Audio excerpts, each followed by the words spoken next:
Hey brilliant people. So today's question is, what does the 4 elements have to do with my intuition?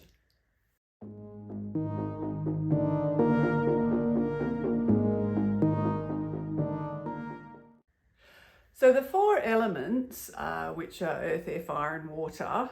I mean, yes, some people talk about a 5th element, and I'll talk a little bit about that as well. But the 4, should I say, physical elements, earth, air, fire and water, a lot of ancient traditions, they used them, they worked with them, because that was as far as their understanding of elements went. These days, of course, we have the periodic table, so we don't tend to talk about earth, air, fire and water. But the original elements are not just remembered in history.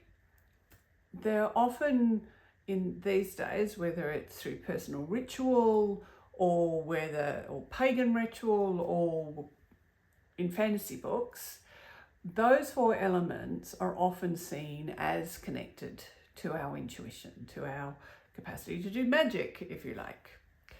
So each one of those elements, they do, partly because of their symbolic nature, partly because of the energy associated with them, they do have a capacity to affect our intuition differently. So, for example, earth. What does earth do? Well, I'm sure you've probably heard about somebody talking about grounding themselves, whether it's simply because they've been on a flight and they've gotten to a new place and they just need to get themselves grounded so they don't feel too jet lagged, or they're feeling scattered in their mind, so they need to get grounded.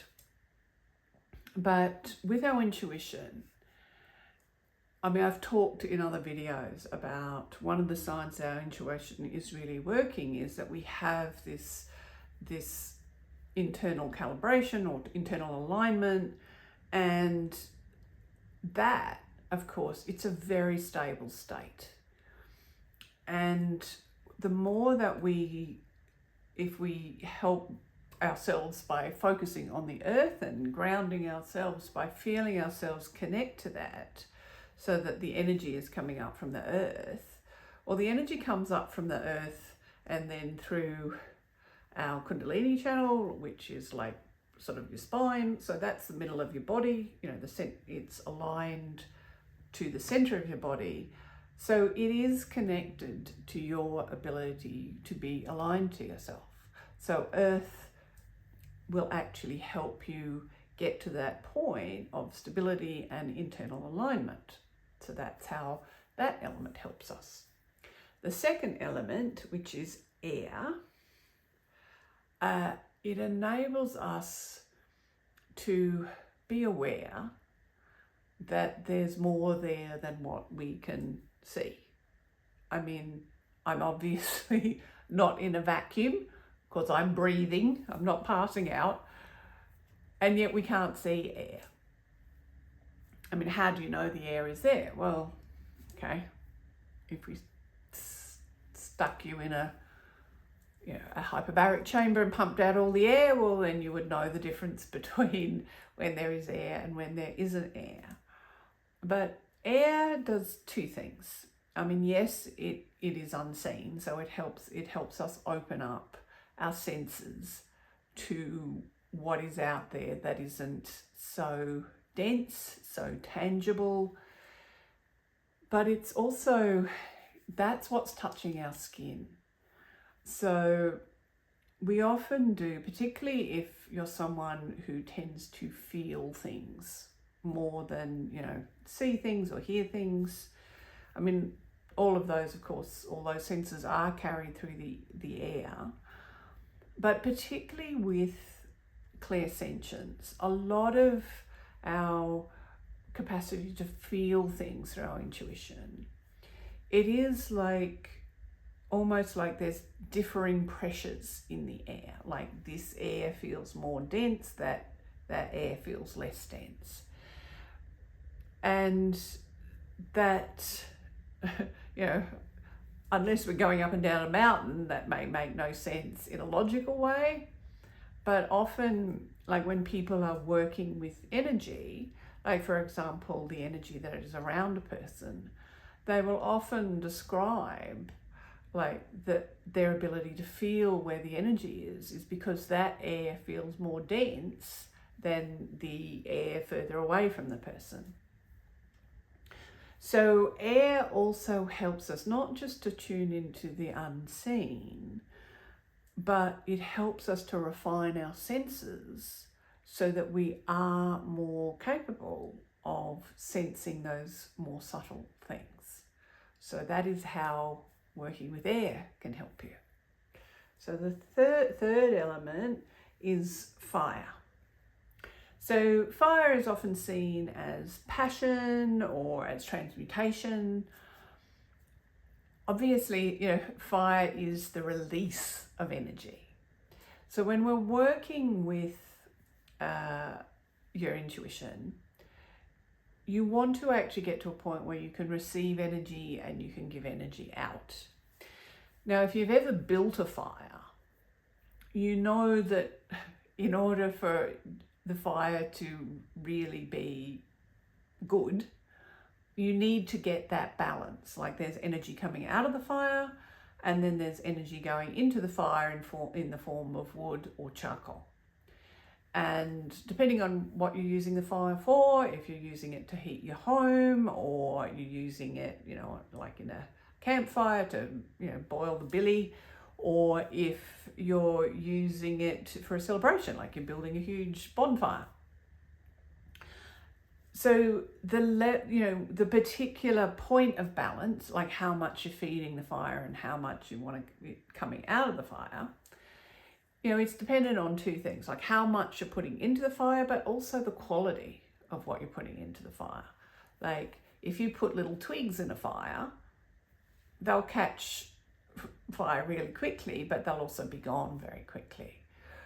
Whereas big chunks of wood will burn more slowly, but sometimes it can be hard to get that fire going. So it is all about balance. So it's a really interesting thing that a fire, obviously I'm not talking about crazy bushfires and stuff. I'm talking about the fires that, we work with, if you're doing elemental stuff. Fire, even in like a candle, like the fire is, there's energy coming out in the form of light and heat from the candle, but it's being fed by the wax that makes up the candle. So fire itself teaches us about balance. And in our own bodies, one of the most important balances that we need to achieve is actually our Kundalini energy. Like energy flows up and energy flows down, just like your nervous system. There's there's information coming from all over your body up into your brain, and then your brain will process that, and then it will send signals to your body about, what to do, about how to stand differently or move differently or even digest differently. So fire, it teaches us that if we're going to give out energy, we also need to receive it, and that we need to be mindful of the balance of that if we're not to run out of energy. So I think that's a pretty important lesson. So that's the third element. And the fourth element, of course, is water. And water is about flow. And so so there's a couple of things. So a lot of people, water represents emotion. And so sure, just like water, like if water gets stuck, it gets stagnant, and that's pretty icky. So you definitely want to be able to work with your emotions, develop, at least a little bit of emotional intelligence so you know how to express your emotions appropriately so your emotions can flow. Because if they get stuck, that's not good, and it doesn't help your intuition, because then you're trying to work over the top of this stagnant energy. But the other thing that water does, like, because when water, lands on a mountain and it flows down, it isn't just that it's flowing, it's looking for the most elegant path. Some people would say the path of least resistance. So it's looking for the path, yes, provided by gravity, but it's creating a path for itself. So it's looking for the path of least resistance. But then, like, over time, I mean, this is how valleys, erosion valleys get formed. The water keeps moving through the same path. And so over time, it will make that path easier and easier for itself, which is both good and it can be tricky.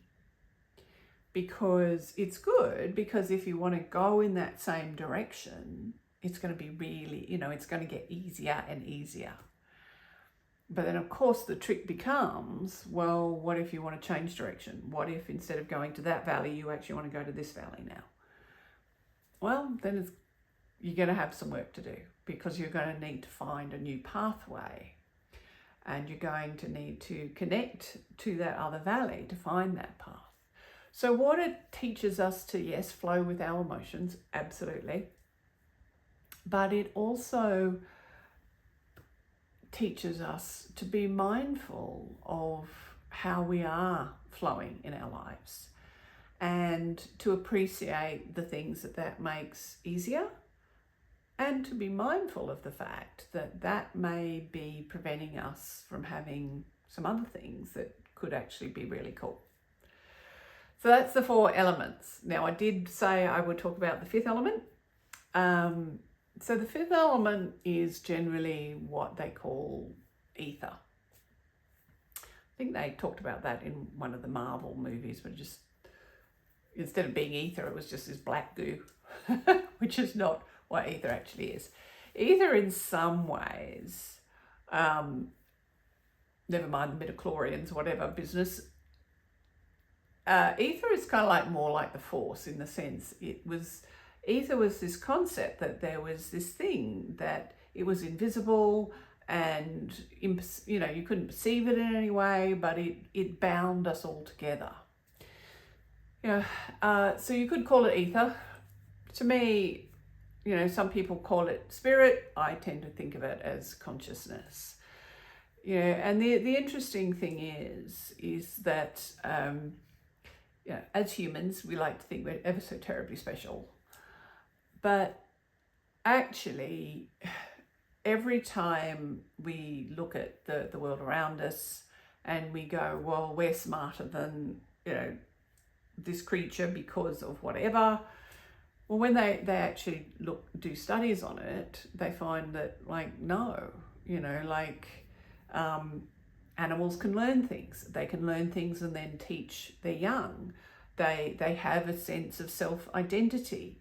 They have a capacity to understand abstract concepts. Like, even insects actually can learn and teach others. They've done those studies with bees.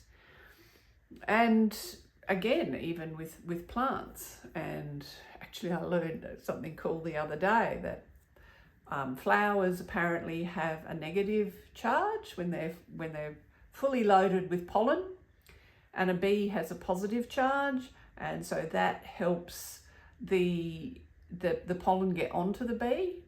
But then when the bee's taken the pollen, the charge of the flower changes. So the other bees know, well, there's no point in going to that flower.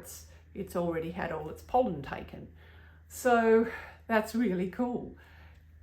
So if you don't want to think of it as consciousness, if that's a bit too woo for you, you can think of it as communication. Everything in the universe is talking to everything else. And there's this little moth trying to talk to me right now.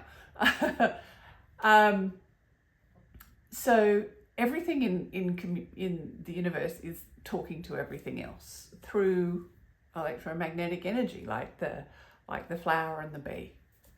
So yeah, you could also say that the ether maybe is just magnetism, that binds all the world together.